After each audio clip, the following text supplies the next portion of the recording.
My name is Eudora Vivienne Lancaster. I am 69 years old. I have lived through heartbreak, loss, and betrayal that would crush most people. But I am still standing, still breathing, still fighting. And I have a secret that my ungrateful daughter knows nothing about, a secret that will change everything. Let me tell you about the day my daughter broke my heart. It was Christmas Eve. The house was decorated with lights and garlands.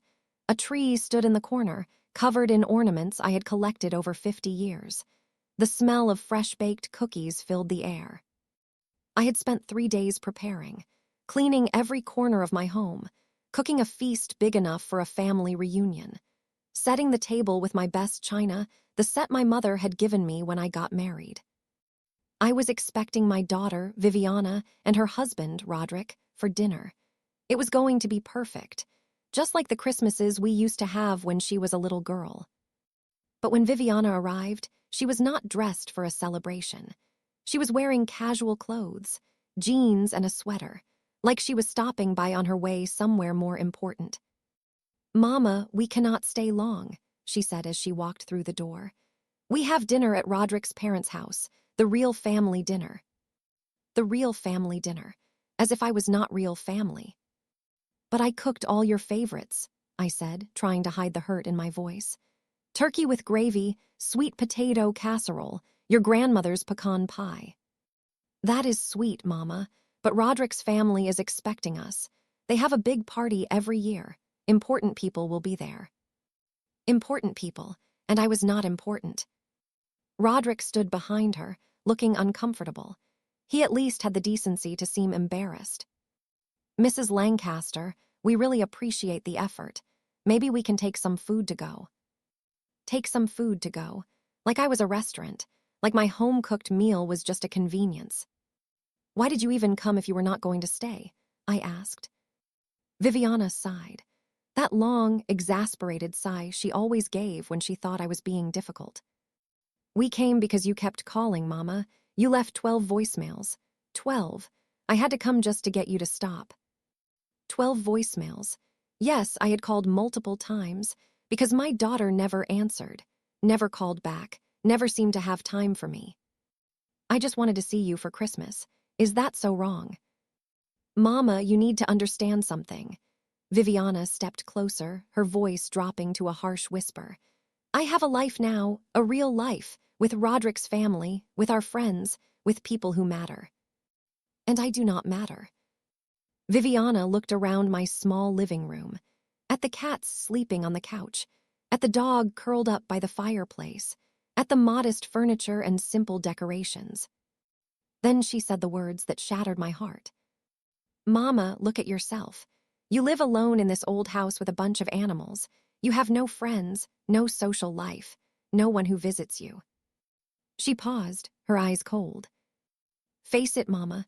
Your only family now are cats and dogs. That is all you have."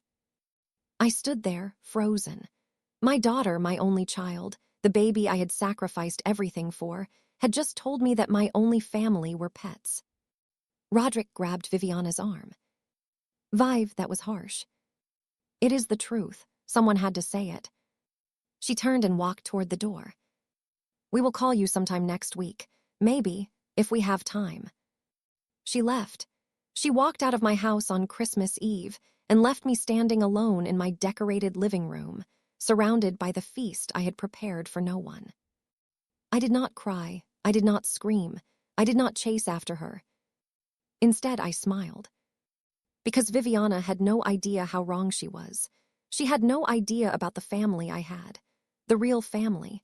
The family she knew nothing about. My only family were cats and dogs. I let her believe that. But the truth was about to come out. And when it did, my daughter was going to realize that she had made the biggest mistake of her life. Now, before I tell you more, I need to ask you something. Are you with me? Are you feeling what I felt in that moment? If you are, I need you to do something for me right now. I need you to subscribe to this channel. Press that subscribe button. It is free, and it tells me that you want more stories like this. Stories about mothers who have been pushed aside. Stories about secrets that change everything. Also, press the like button. That thumbs up helps more people find this channel. It helps me reach others who need to hear this story. And do not forget the notification bell. That little bell icon is so important. When you turn it on, you will get a message every time I post a new story. You will never miss anything. One more thing. Drop a comment and tell me where you are watching from. Are you from Mississippi, Arizona, Georgia? Maybe you are watching from London or Kingston or somewhere else around the world. I want to know who is here with me. I want to build a family of strong people who support each other. Now, let me take you back to the beginning. Let me tell you how my daughter became the kind of person who could say such cruel things to her own mother. I was born in a small town in Tennessee in 1955. My parents were simple people. My father worked at a textile mill. My mother took in laundry and mending. We did not have much, but we had love. I was an only child. My mother had difficult pregnancies and could not have more children after me. So I grew up without brothers or sisters, but I never felt lonely. I had my parents, my cousins, my church family. When I was 20 years old, I met a man named Harold Lancaster. He was tall and handsome, with a smile that made my heart race. He was studying to be an accountant at the local college. He had ambition. He had dreams. We fell in love fast. The kind of love that takes your breath away. The kind of love that makes you believe in forever. We got married when I was 22. We moved to the city for Harold's job. A big accounting firm had hired him.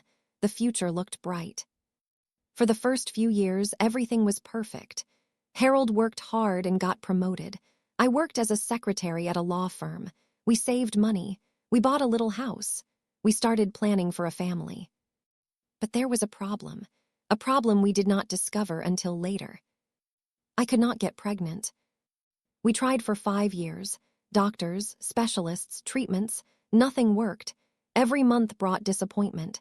Every negative test brought tears. Harold wanted children desperately. He came from a big family. He dreamed of having a house full of kids. The failure to conceive weighed on him heavily. And then, one day, he came home with news. Eudora, I have been offered a job.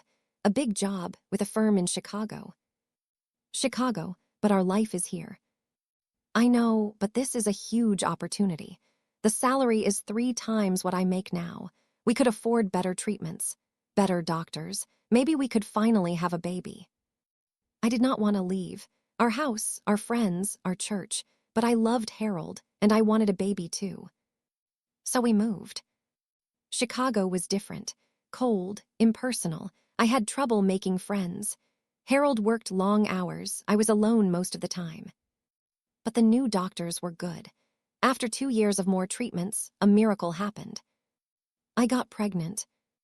The day I found out, I cried for hours. Happy tears, grateful tears. After 7 years of trying, I was finally going to be a mother. The pregnancy was difficult. Complications, bed rest, constant worry, but I held on, I prayed, I believed.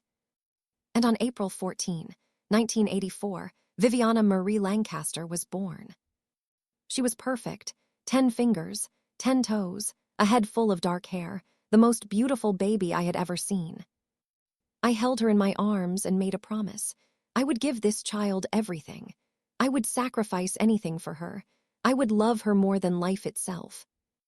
I kept that promise. For 40 years, I kept that promise. But somewhere along the way, something went wrong. Viviana was a happy child at first, curious, playful, affectionate. She would run to me when I came home from work. She would climb into my lap and ask for stories. She would tell me I was the best mama in the whole world. But as she got older, things changed. It started in middle school. Viviana became aware of money, of status, of what other kids had that she did not. Mama, why do not we have a bigger house? Why do not we have a nicer car? Why do not I have designer clothes like the other girls? We have everything we need, baby. That is what matters. But I want more. I want to be like them. I should have seen the warning signs, the obsession with material things, the dissatisfaction with our comfortable life, the constant comparisons to others. But I told myself it was just a phase. All teenagers go through it. She would grow out of it. She did not grow out of it. In high school, Viviana became even more focused on status. She chose friends based on their family's wealth. She dated boys from rich neighborhoods. She started to be embarrassed by me, by our house, by our life. "Mama, can you not pick me up from school anymore? It is embarrassing. Our car is so old." "Mama, please do not come to the parent meeting. You do not dress like the other mothers." "Mama, can we just pretend we live somewhere nicer? I told my friends we have a bigger house." Each comment was a small cut, a tiny wound, but they added up. Over time, they created a distance between us that I did not know how to bridge.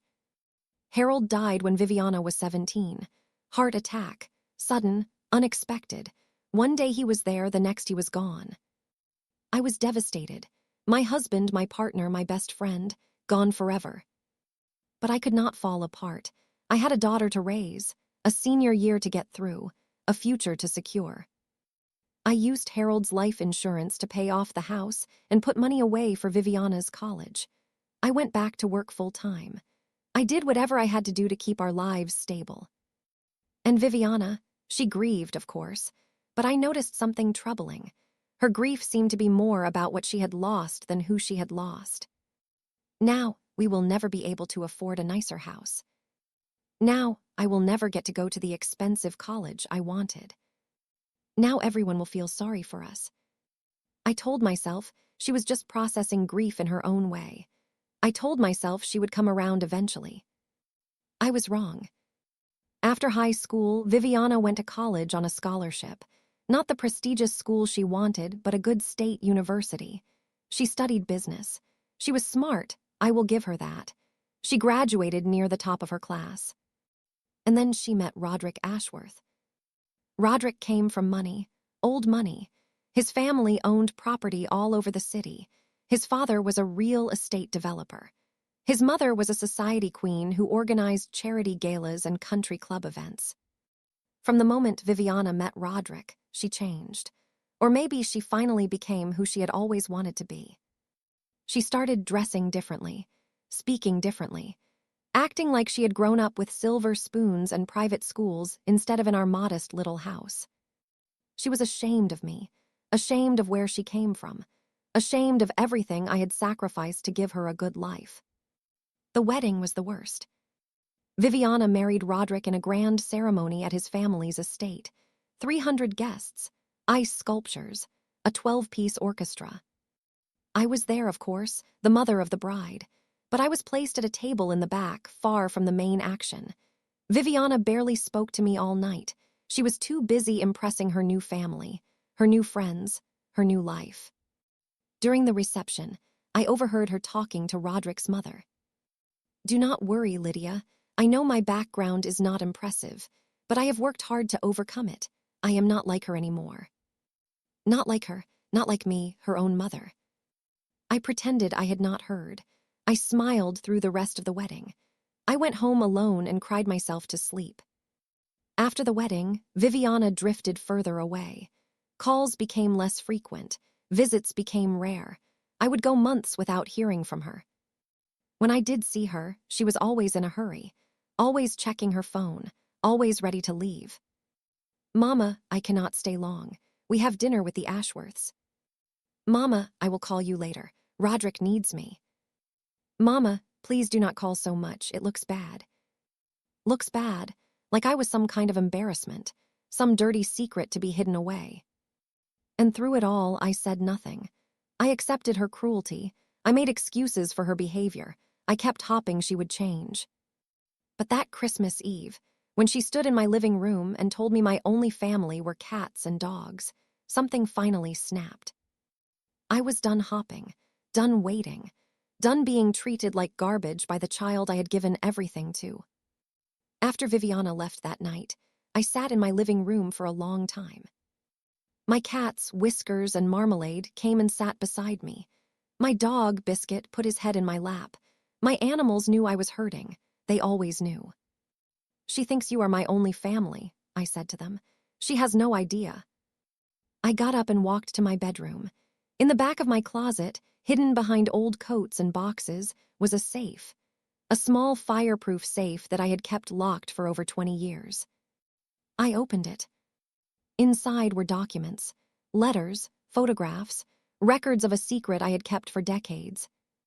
A secret about family, real family, family that Viviana did not know existed. You see, I was not as alone as my daughter thought. I was not just a sad old woman with cats and dogs.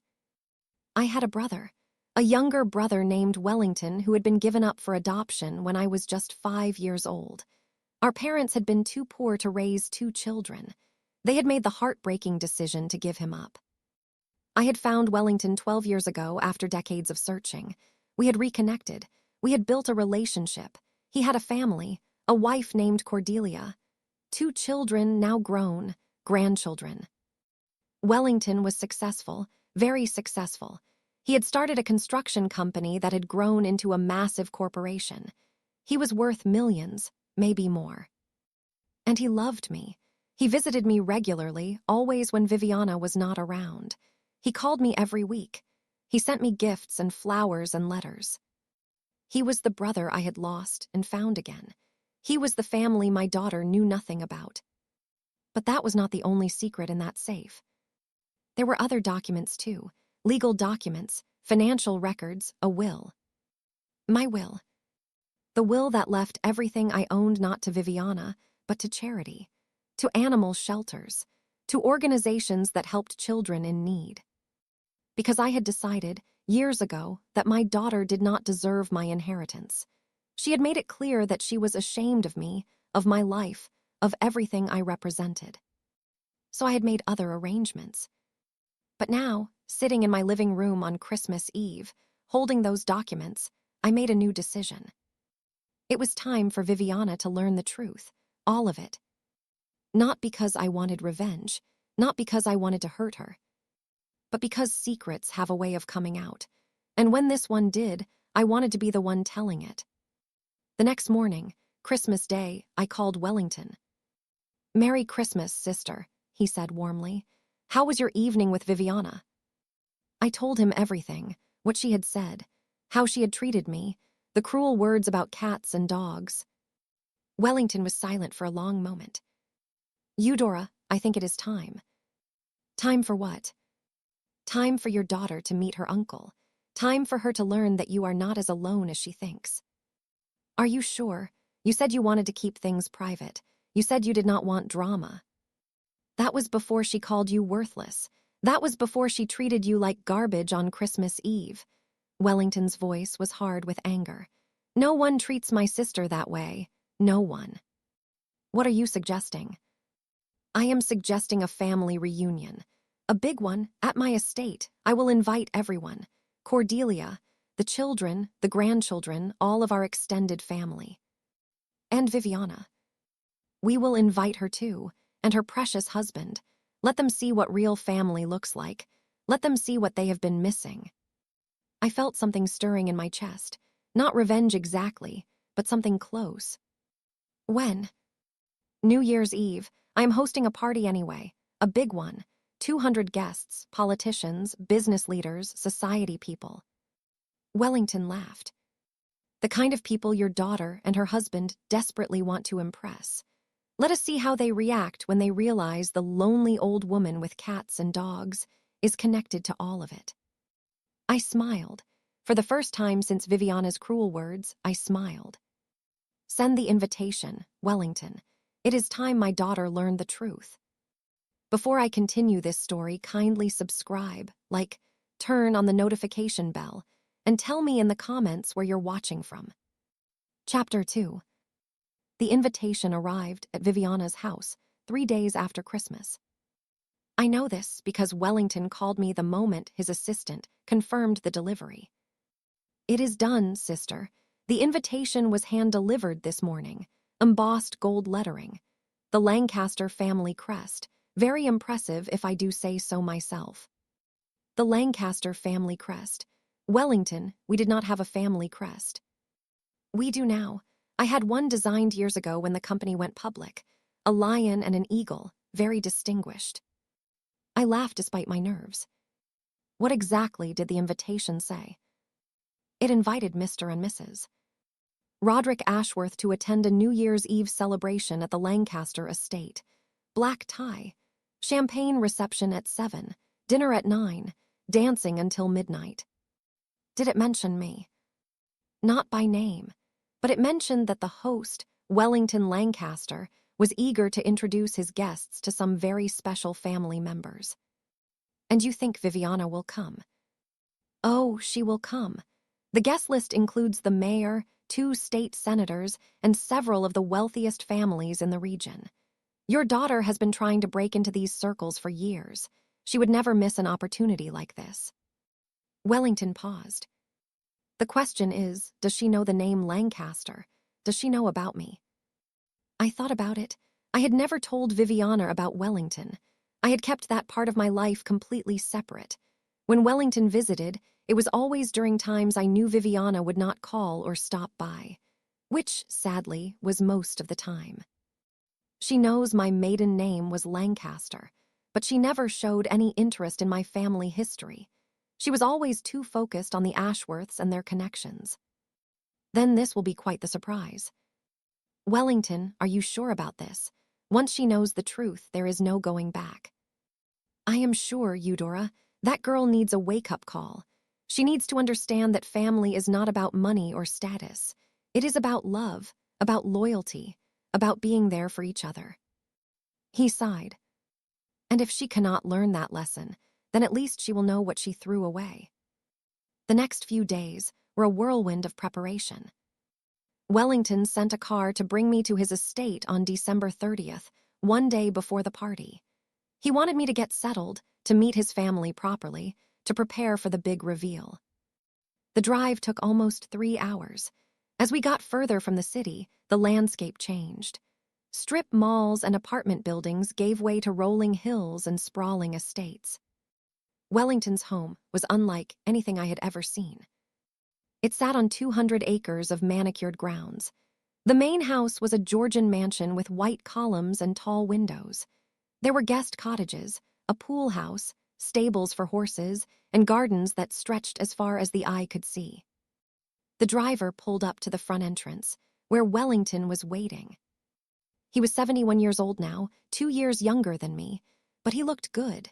Silver hair, kind eyes, the same smile I remembered from the faded photographs our mother had kept hidden in her drawer.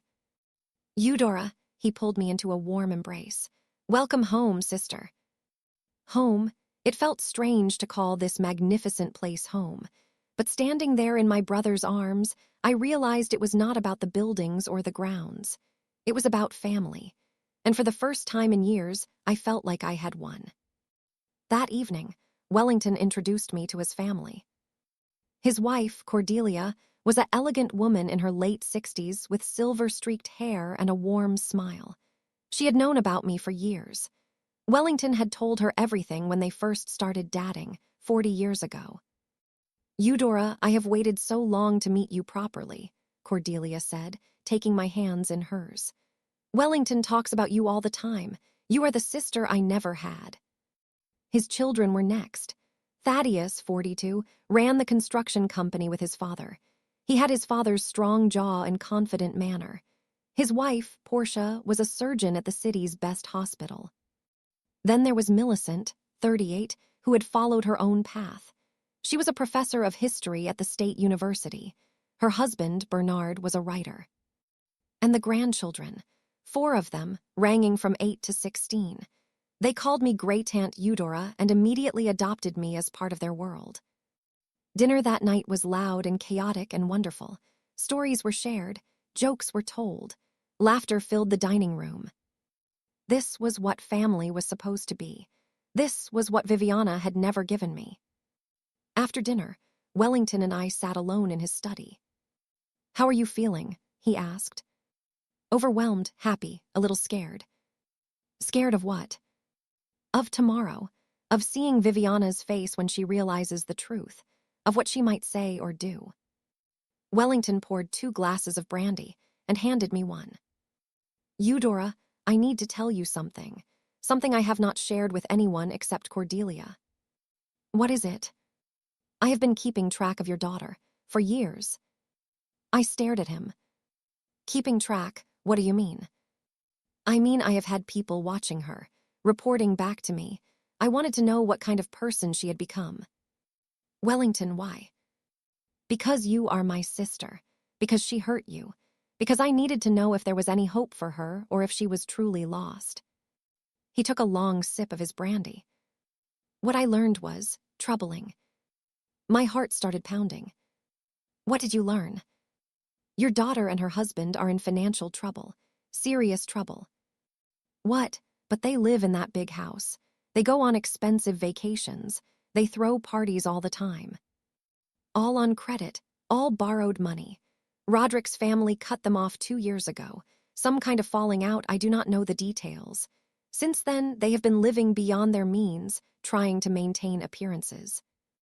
I felt sick. How bad is it? They are about 3 months away from bankruptcy. The house is mortgaged to the hilt. The credit cards are maxed out.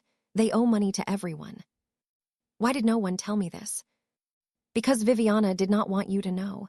She was too proud to admit she was struggling. Too ashamed to ask for help from the mother she had dismissed as worthless. I set down my glass. My hands were shaking. That is why she came on Christmas Eve.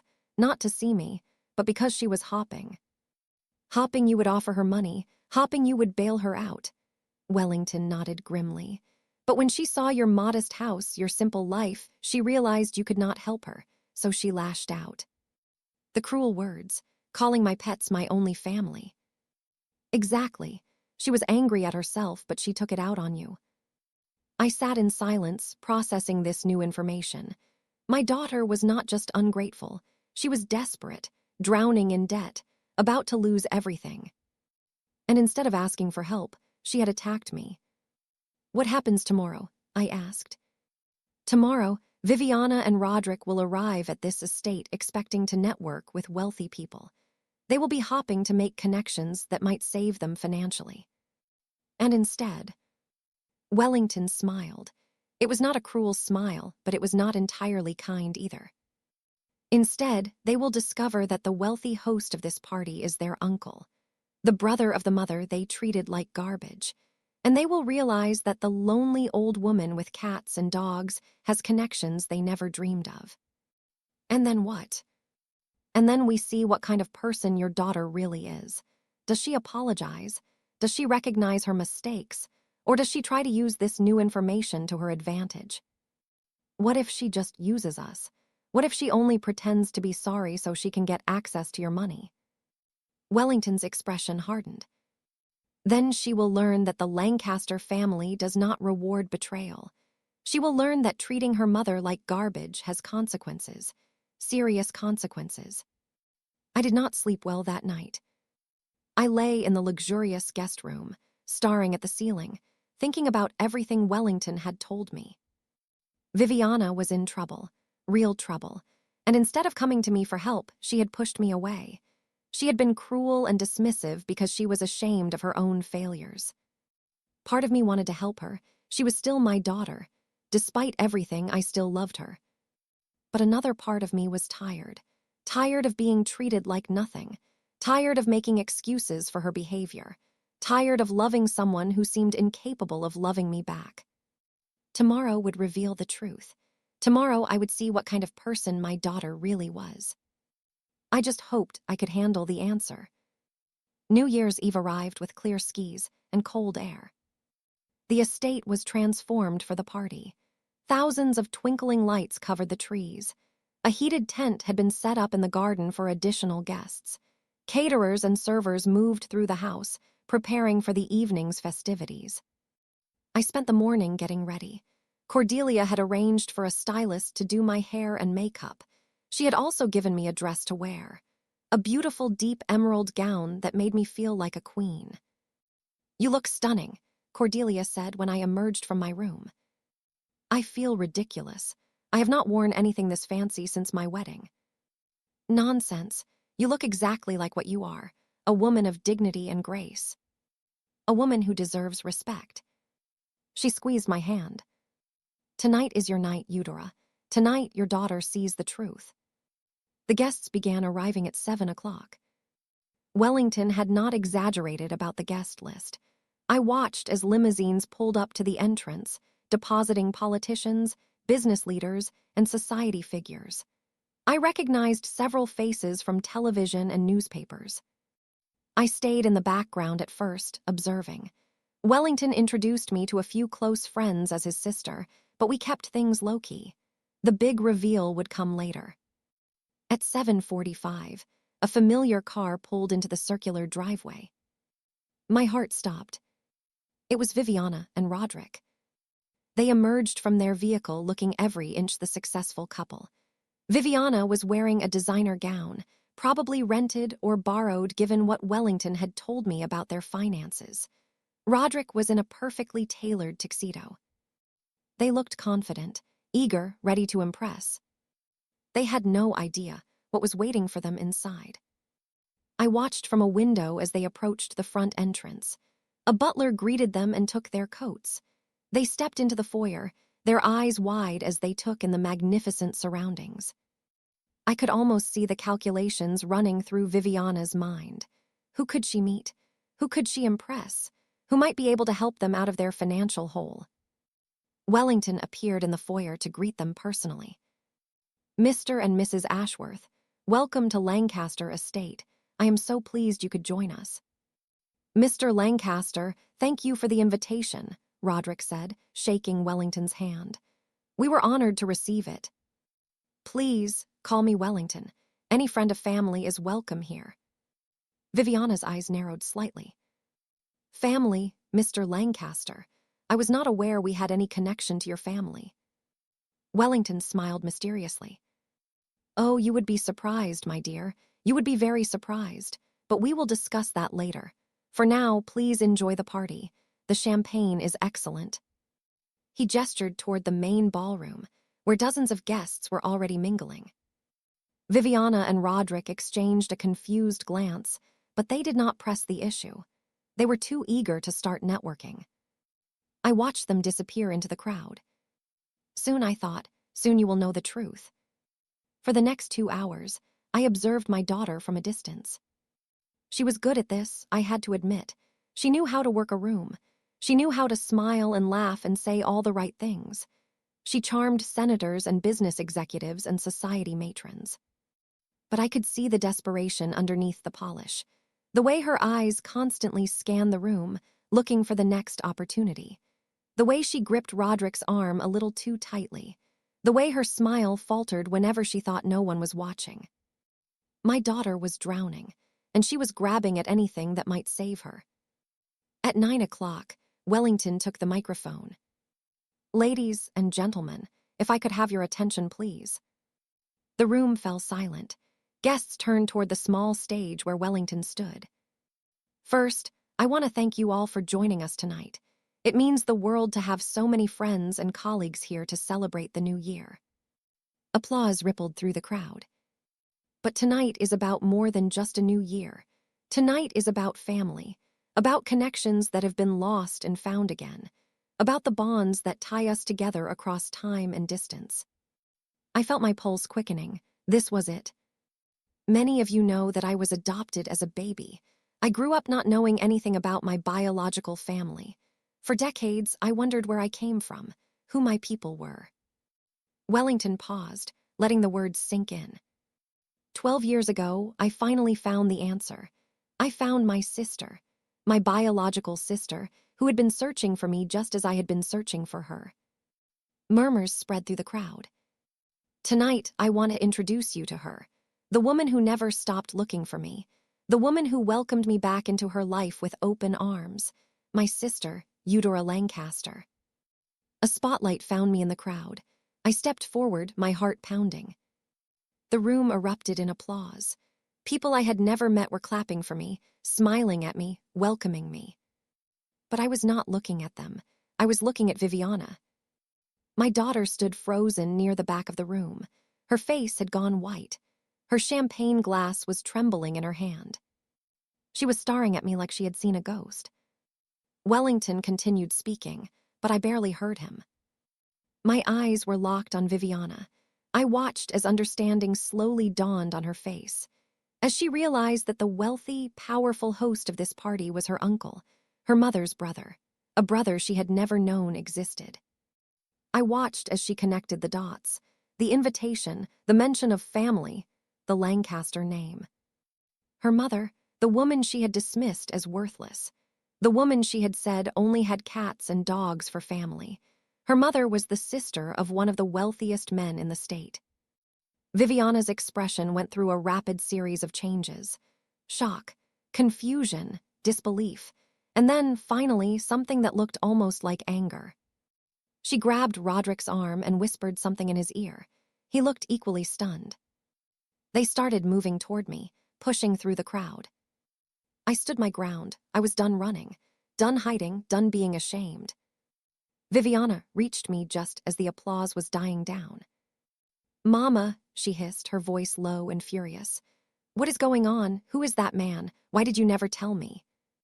"Hello, Viviana. Happy New Year." "Do not Happy New Year me. You have a brother, a rich brother, and you never told me. You never asked. You were too busy being embarrassed by your poor, lonely mother with her cats and dogs." Viviana flinched like I had slapped her.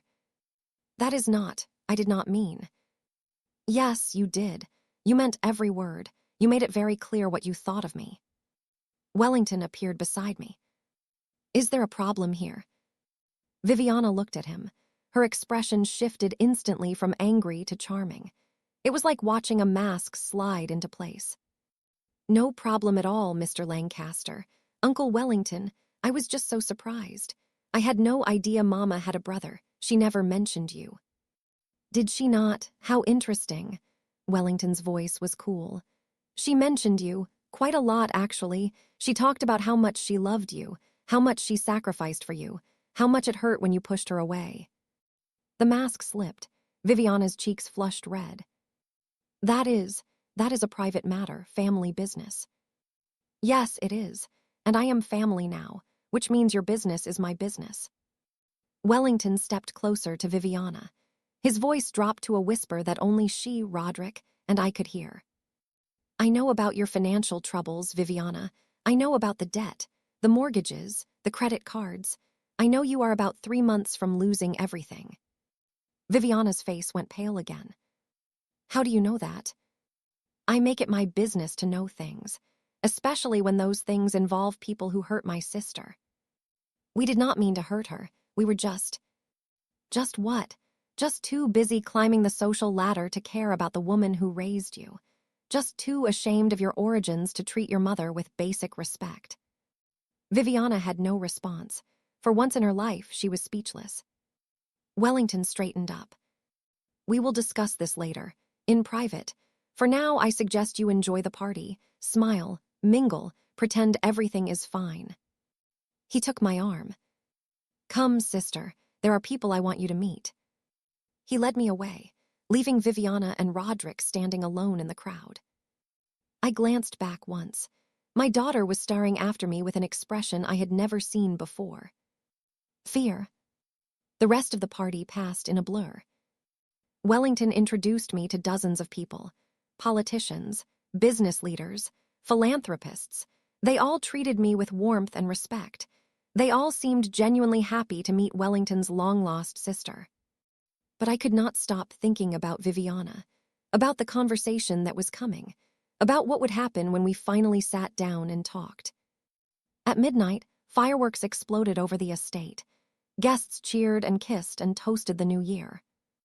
I stood at the window, watching the colors bloom across the sky. "Happy New Year, Mama." I turned. Viviana was standing behind me, alone. Roderick was nowhere to be seen. "Happy New Year, Viviana." "Can we talk, please, in private?" I studied my daughter's face. The arrogance was gone. The confidence was gone. She looked young and scared and lost. "All right," I said. "Let us talk." Wellington had given me a private sitting room for the evening. I led Viviana there and closed the door behind us. We stood facing each other, mother and daughter, strangers who shared blood. "Mama," Viviana began, "I do not know where to start." "How about with an apology?" "I am sorry. I am so sorry for what I said on Christmas Eve. It was cruel and wrong, and I did not mean it. Did you not? It sounded like you meant every word. Viviana's eyes filled with tears. I was angry, I was scared. Everything is falling apart, Mama. The money, the house, the life I built, it is all crumbling. So you took your anger out on me. Yes, and I am sorry. I am so, so sorry. She was crying now, real tears, not the manipulative tears I had seen her use on others. These seemed genuine. But I had been fooled before.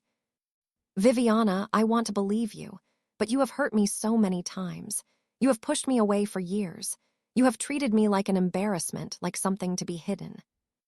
I know I have, and I hate myself for it. Do you? Or do you just hate that you got caught? That you found out your worthless old mother actually has connections you could use? Viviana flinched. That is not, I am not. You are not what? Not here because you see an opportunity. Not hopping that your newly discovered rich uncle might help you out of your financial mess. Silence. Viviana looked at the floor. I would be lying if I said the thought had not crossed my mind. At least she was being honest. But that is not why I am here right now, she continued. I am here because I saw you tonight.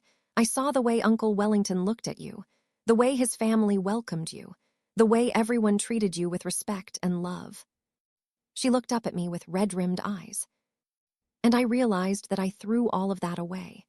I threw away my mother's love because I was too stupid and selfish to see what I had. And now I want it back. I want you back, not because of the money or the connections, but because you are my mother, and I have been a terrible daughter. I wanted to believe her. God, how I wanted to believe her. But trust, once broken, is not easily repaired. Viviana, I need time. I need to see that you mean what you say. Words are easy. Actions are what matter.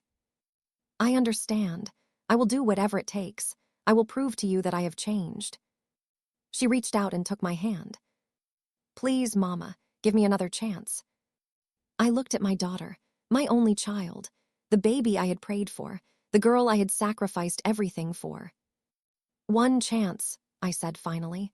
One chance to prove that you mean what you say, but if you hurt me again. I will not, I promise. I did not fully believe her. Not yet, maybe not ever. But she was still my daughter, and a mother's love is hard to kill, even when it has been trampled on for years. All right, I said, let us start over. But even as I said the words, I knew that tomorrow would bring new challenges, because Wellington had told me something else before the party, something I had not shared with Viviana yet. Something about Roderick. Something that would change everything. Before I continue this story, kindly subscribe, like, turn on the notification bell, and tell me in the comments where you're watching from. The morning after the party, I woke up early. Sunlight streamed through the tall windows of my guest room. For a moment, I forgot where I was. Then the memories of the previous night came flooding back. The party, the revelation, Viviana's tears and apology. And the secret Wellington had shared with me before the party began. The secret about Roderick. I got dressed and made my way downstairs. The house was quiet. Most of the overnight guests were still sleeping off the champagne and late night. But Wellington was awake. I found him in his study, drinking coffee and reading the newspaper. Good morning, sister. Did you sleep well? Not really. Too much on my mind. I can imagine. He set down his paper. Sit, let us talk.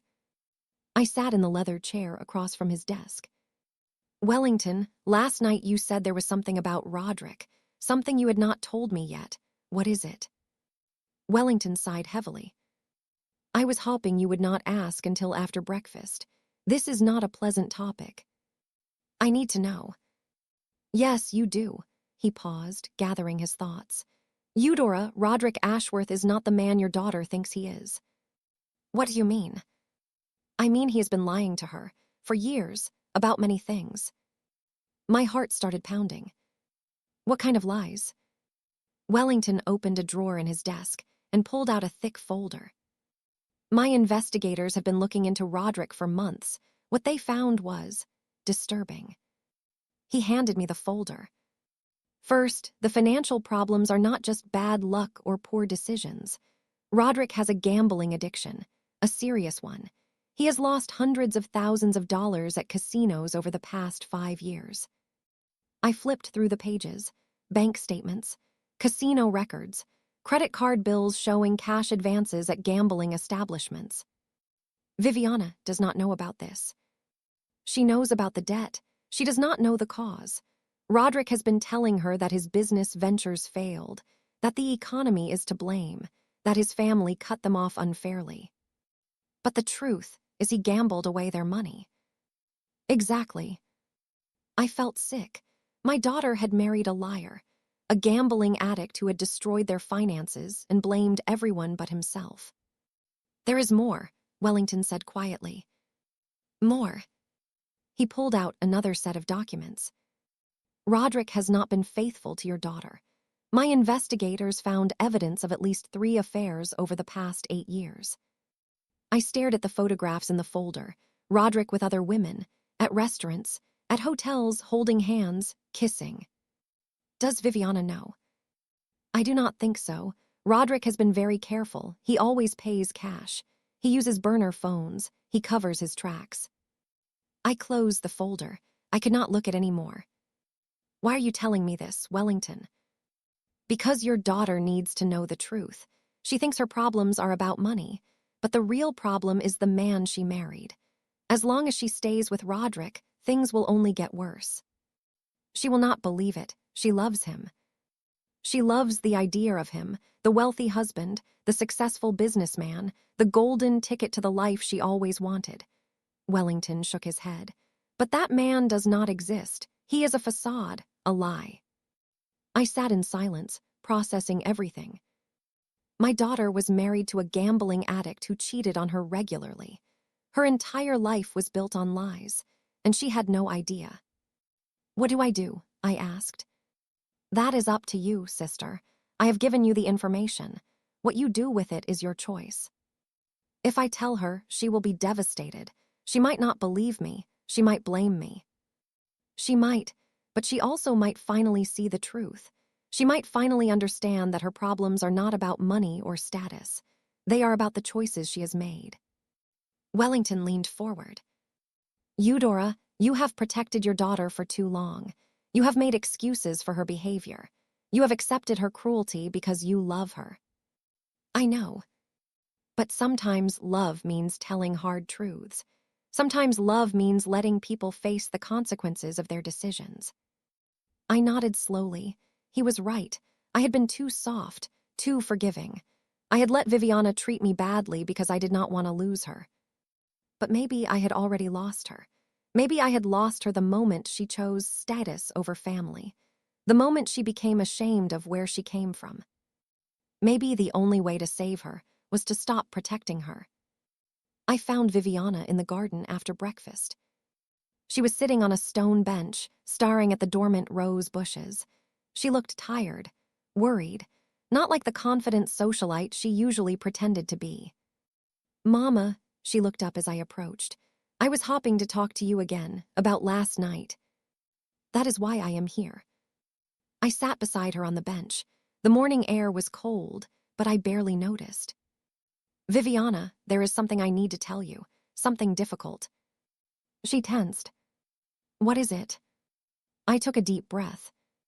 Your Uncle Wellington has been investigating Roderick. He found some things I think you need to know. Viviana's face went pale.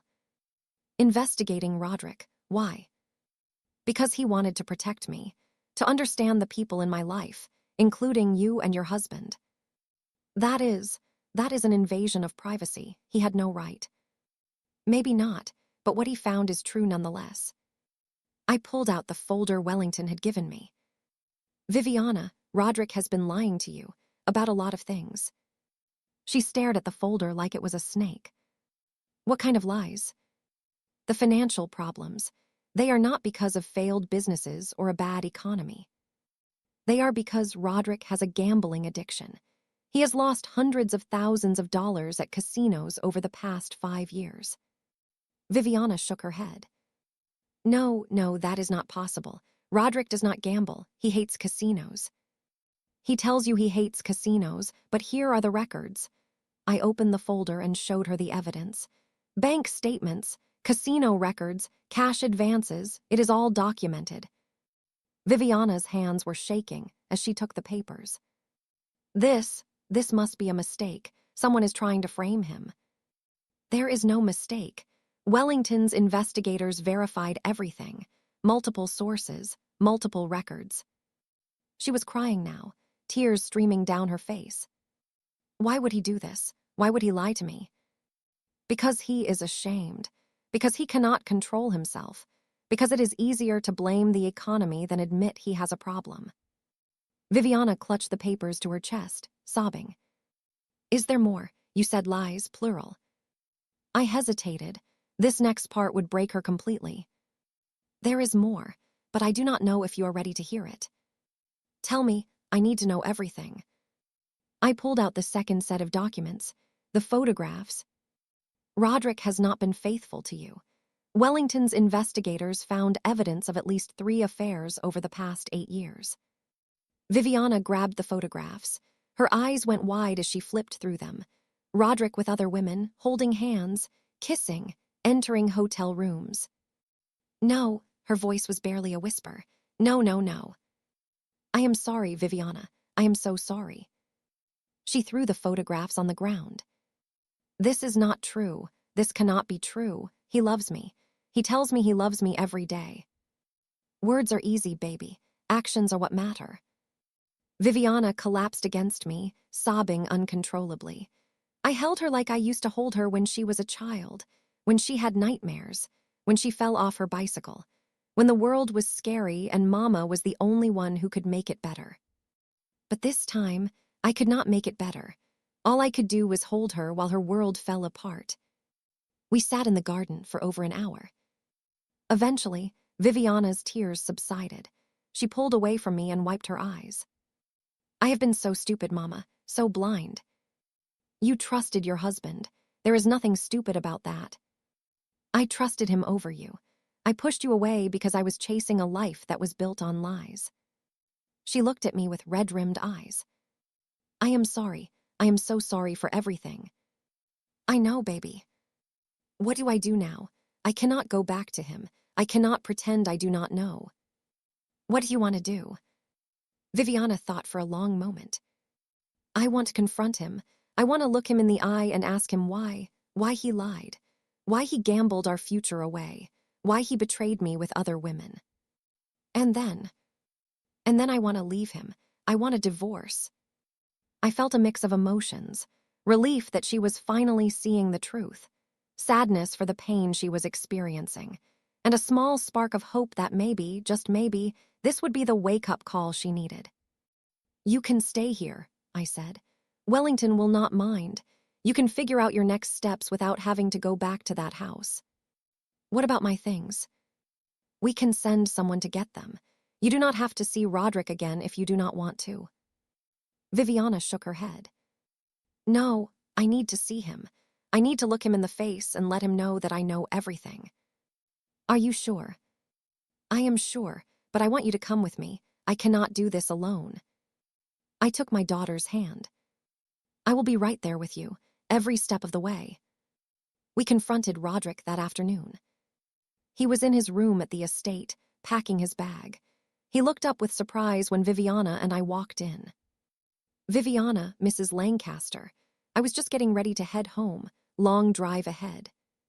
Viviana stepped forward. Her face was hard. Sit down, Roderick. We need to talk.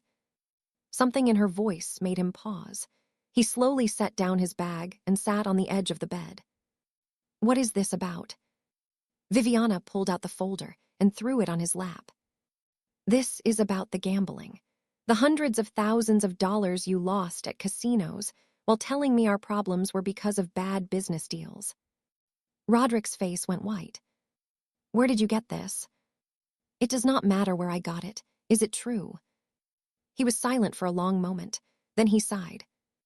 It is true. I have a problem. I have been trying to stop, but you have not stopped.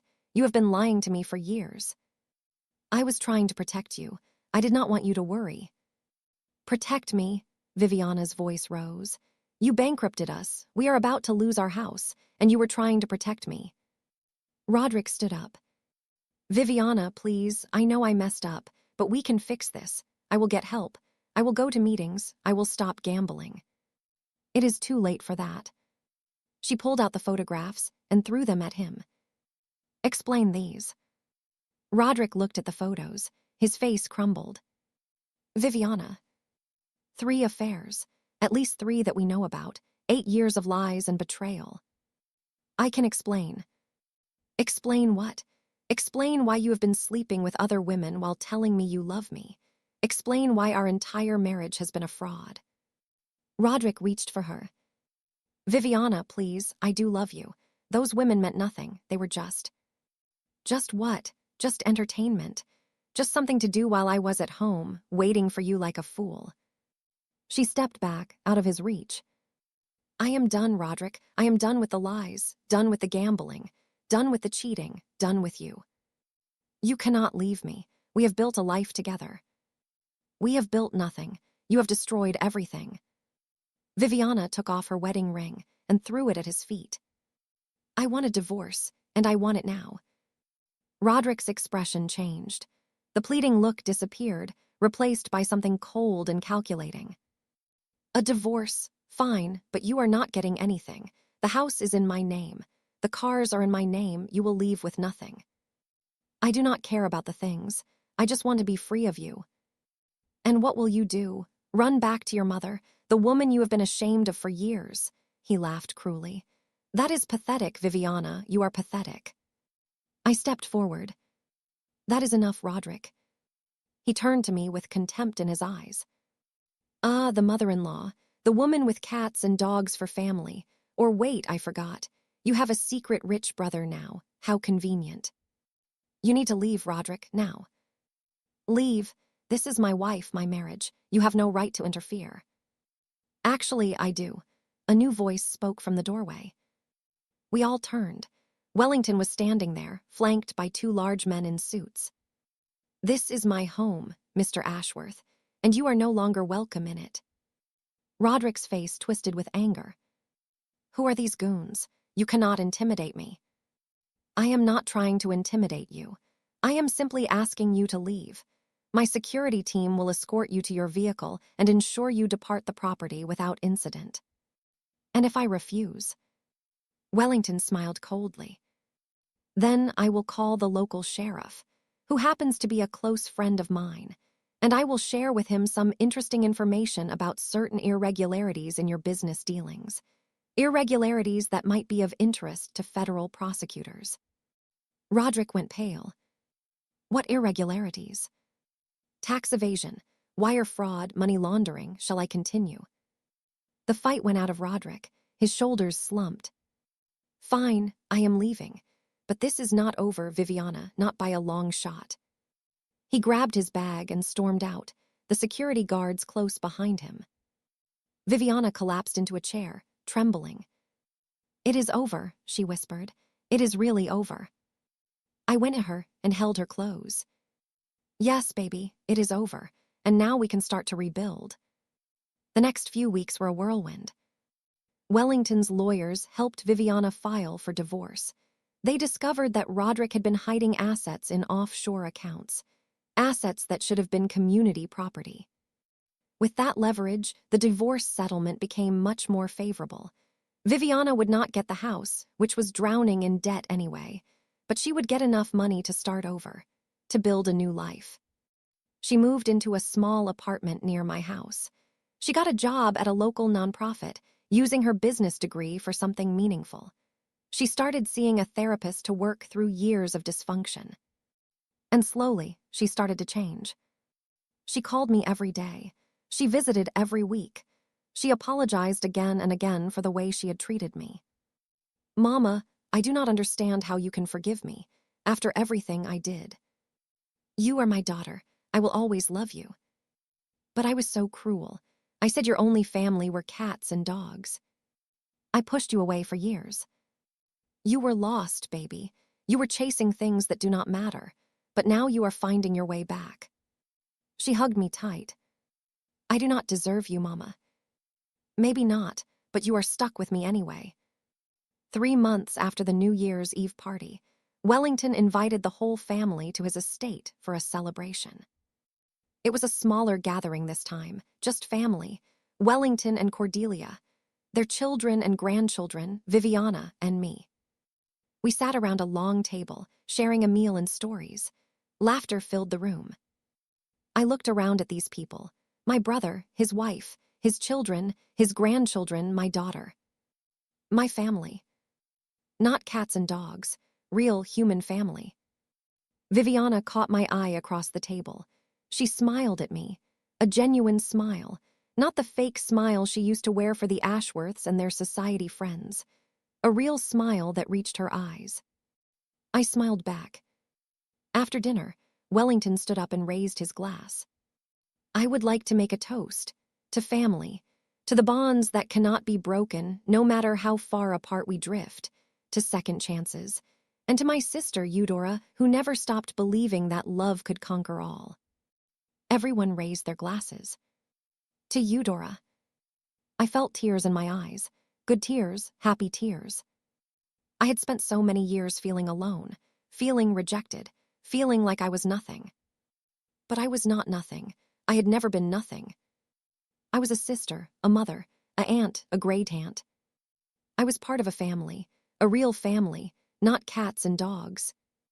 And my daughter finally understood that. But the story was not over yet. Because that night, after everyone had gone to bed, I received an unexpected phone call. It was Roderick. "Mrs. Lancaster, I need to see you, tomorrow alone." Why would I agree to that? Because I have information. Information about your brother. Information that will change everything. I felt a chill run down my spine. What kind of information? The kind that could destroy him, and you. He paused. "Meet me tomorrow at the diner on 5th Street, noon. Come alone or I go to the press with what I know." He hung up. I sat in the darkness, my heart pounding. What did Roderick know? What secret was he threatening to reveal? And what would happen when I faced him alone? I did not sleep that night. I lay in bed, staring at the ceiling, replaying Roderick's words in my mind. Information about your brother. Information that will change everything. What could he possibly know? Wellington was a good man, a successful businessman, a loving husband and father. What dark secret could Roderick have uncovered? Part of me wanted to ignore the call, to dismiss it as the desperate bluff of a man who had lost everything. But another part of me was afraid that there might be truth behind his threats. At 6 in the morning, I gave up trying to sleep and went downstairs. Wellington was already awake, sitting in his study with a cup of coffee. "Eudora, you are up early." I could not sleep. Nerves from last night's celebration. No, something else. I sat down across from him. "Wellington, I need to ask you something, and I need you to be completely honest with me." His expression grew serious. "Of course, what is it? Is there anything in your past that could be used against you? Anything that someone like Roderick might try to exploit?" Wellington was silent for a long moment. I watched his face carefully, looking for any sign of deception. "Why are you asking me this?" "Because Roderick called me last night. He said he has information about you, information that could destroy you, and me." Wellington set down his coffee cup. "What exactly did he say?" "Just that, he wants to meet me today, alone, at a diner in town.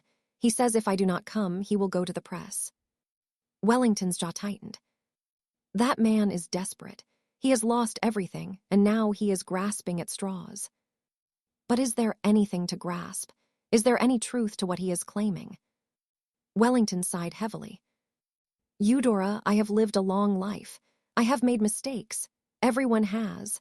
But there is nothing in my past that I am ashamed of, nothing that could be used to destroy me." Then what could Roderick possibly know? "I do not know, but I intend to find out." He stood up. "You are not going to that meeting alone. I am coming with you." He said to come alone. I do not care what he said. Roderick Ashworth is a liar and a manipulator. You are not facing him without backup. I thought about it. Wellington was right. Roderick could not be trusted. Whatever game he was playing, I needed support. All right, but let me go in first. Let me hear what he has to say. You can wait outside in case things go wrong. Wellington nodded reluctantly. Fine, but if anything seems off, I am coming in. The diner on 5th Street was a small, run-down place on the edge of town. It was the kind of establishment that catered to truckers and travelers. Cheap coffee, greasy food, formica tables that had seen better days. I arrived at exactly noon. Wellington's car was parked across the street, but he stayed out of sight as we had agreed. Roderick was already inside, sitting in a booth near the back. He looked terrible, unshaven, disheveled, dark circles under his eyes. The polished businessman was gone, replaced by a man who had hit rock bottom. Mrs. Lancaster, you came. I came because I want to know what game you're playing, Roderick. No game, just business. He gestured to the seat across from him. Please, sit. I slid into the booth, keeping my back to the wall so I could see the door. Talk. Roderick smiled. It was an ugly, desperate smile. Your brother is not who he claims to be, Mrs. Lancaster. The great Wellington Lancaster. The self-made billionaire. The pillar of the community. Get to the point. The point is that Wellington's fortune was not built honestly. His construction company did not succeed because of hard work and talent. It succeeded because of fraud, bribery, corruption. I kept my face neutral, but my heart was pounding. That is a serious accusation. Do you have proof? I have documents, records from 30 years ago, records that show Wellington paid off city officials to win contracts, records that show he cut corners on building materials, putting lives at risk, records that show he covered up accidents that killed workers. Where did you get these documents? I have my sources. Let us just say that Wellington made enemies over the years, enemies who were happy to share information with me once they found out I had a grudge against the Lancaster family. I studied Roderick's face. He was sweating, nervous, but there was also a gleam of triumph in his eyes. What do you want, Roderick? I want money, $5 million, transferred to an offshore account. In exchange, I will give you all the documents and disappear forever. $5 million, that is a lot of money. Your brother has billions, he can afford it. And if I refuse? Then I go to the press. I share everything I have. Your brother's reputation will be destroyed. His company will collapse. And you, Mrs. Lancaster, will be dragged down with him. I sat back in the booth, thinking. If Roderick's accusations were true, Wellington was in serious trouble. Fraud, bribery, cover-ups, these were crimes that could send him to prison. But if Roderick was lying, this was just blackmail, a desperate attempt to extort money from a family that had humiliated him. I need to verify your claims before I make any decisions. You have 24 hours. After that, I go public. Roderick slid a flash drive across the table. Everything is on here. Bank records, witness statements, photographs. Take it to your brother. Let him see what I have. Then we can talk about payment. I picked up the flash drive. 24 hours. Not a minute more. I stood up and walked out of the diner without looking back. Wellington was waiting in his car. I got in and handed him the flash drive. He claims to have evidence of fraud, bribery, and cover-ups from 30 years ago. He wants $5 million to make it go away. Wellington's face was grim. Let us go back to the estate. I need to see what he has. We drove in silence. My mind was racing with questions. Was any of this true? Had my brother built his fortune on corruption and lies? And if he had, what did that mean for me? For Viviana? For everything we had built together over the past few months? Back at the estate, Wellington plugged the flash drive into his computer.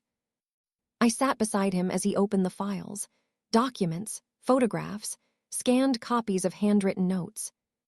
Wellington studied each file carefully. His expression shifted from concern to confusion, to something I did not expect. Relief. Eudora, these documents are forgeries. What? Look here, he pointed to a bank statement. This document claims to show a bribe payment to a city official in 1992, but look at the account number. It does not match any account my company ever had. He opened another file. And this witness statement. It is supposedly from a worker who saw me covering up an accident, but the signature does not match the name.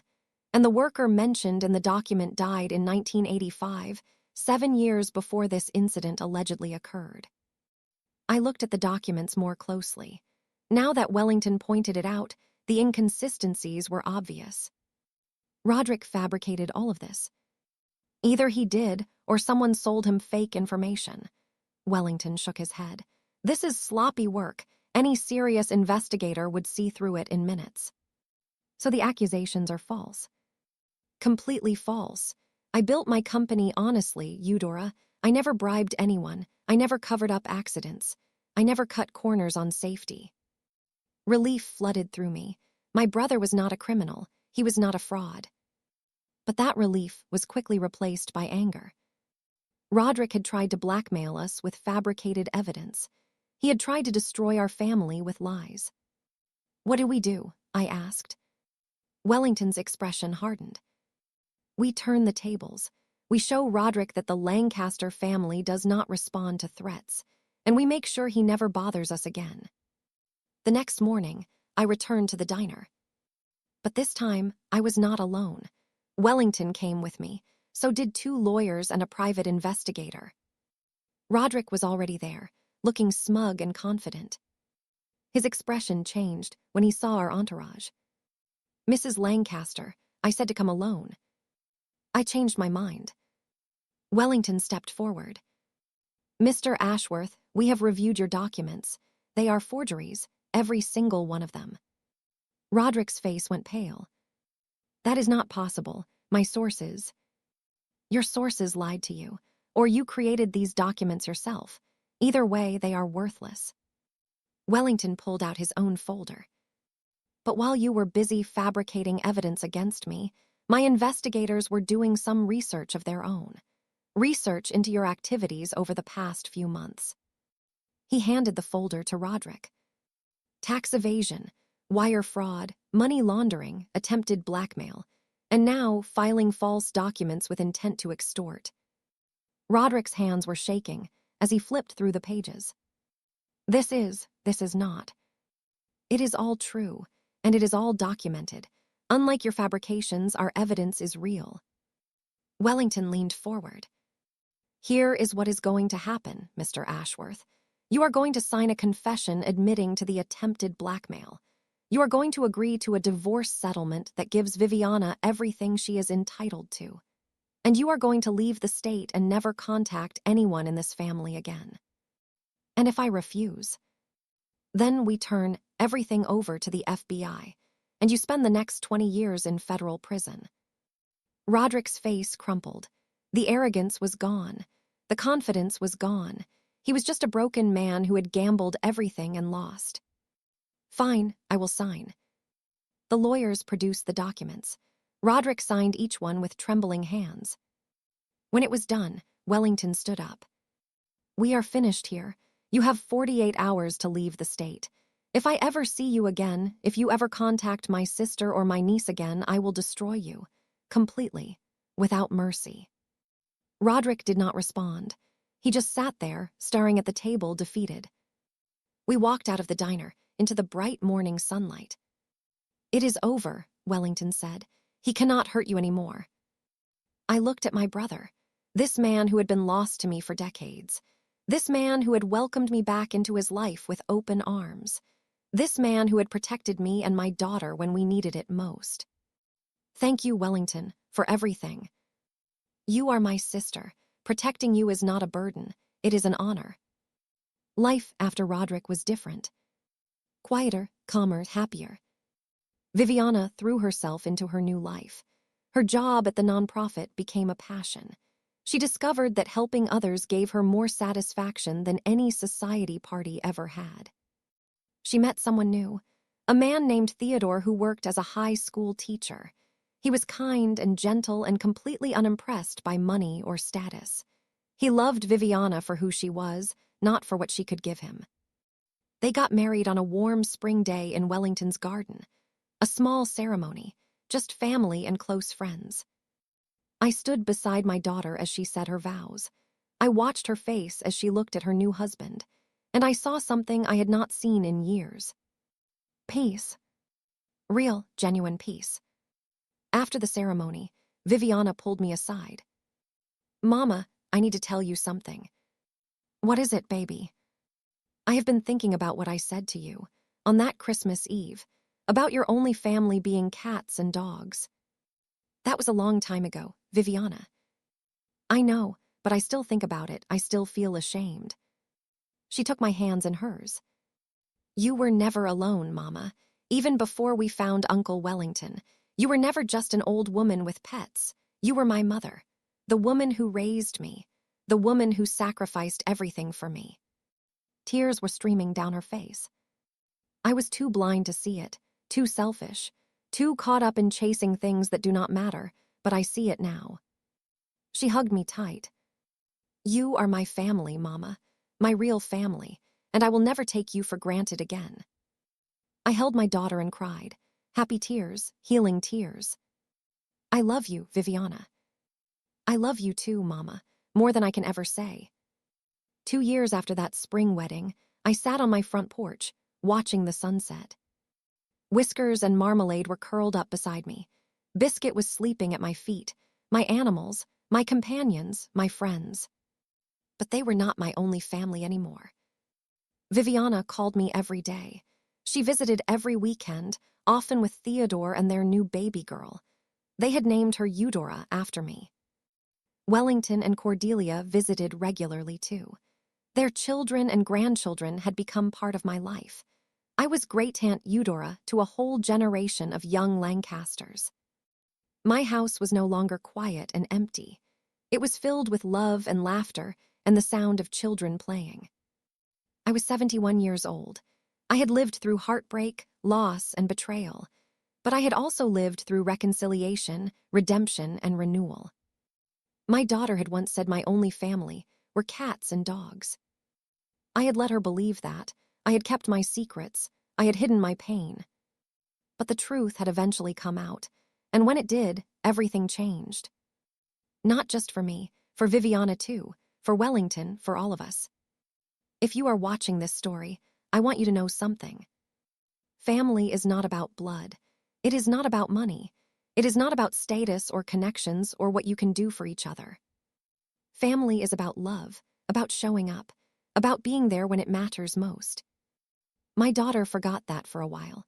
She chased things that did not matter and pushed away the people who truly loved her. But she found her way back. She learned what family really means. And so can you. If you have been hurt by the people who were supposed to love you, know that healing is possible. Reconciliation is possible. A new beginning is possible. It will not be easy. It will require forgiveness and patience and a willingness to let go of old wounds. But it is worth it. Family is worth it. When Viviana said my only family were cats and dogs, she thought she was stating a sad truth about my lonely life. But she was wrong, so wrong. I had family she knew nothing about, a brother who loved me, an extended family who welcomed me, and eventually a daughter who finally understood what she had almost thrown away. I let her believe I was alone. I let her think I had no one. But the truth was always there, waiting to be revealed. And when it was revealed, it changed everything. Thank you for watching until the end. Thank you for being here with me. Thank you for listening to my story. If this story touched your heart, please subscribe to this channel. Press that subscribe button and turn on the notification bell so you never miss a new story. Press the like button, share this video with someone who needs to hear it, and drop a comment telling me where you are watching from. I want to know who is here with me. I want to see how big our family can grow. Until next time, take care of yourselves. Love your families, even when it is hard. Forgive when you can. And never, ever let anyone make you feel like you are nothing. Because you are not nothing. You are everything.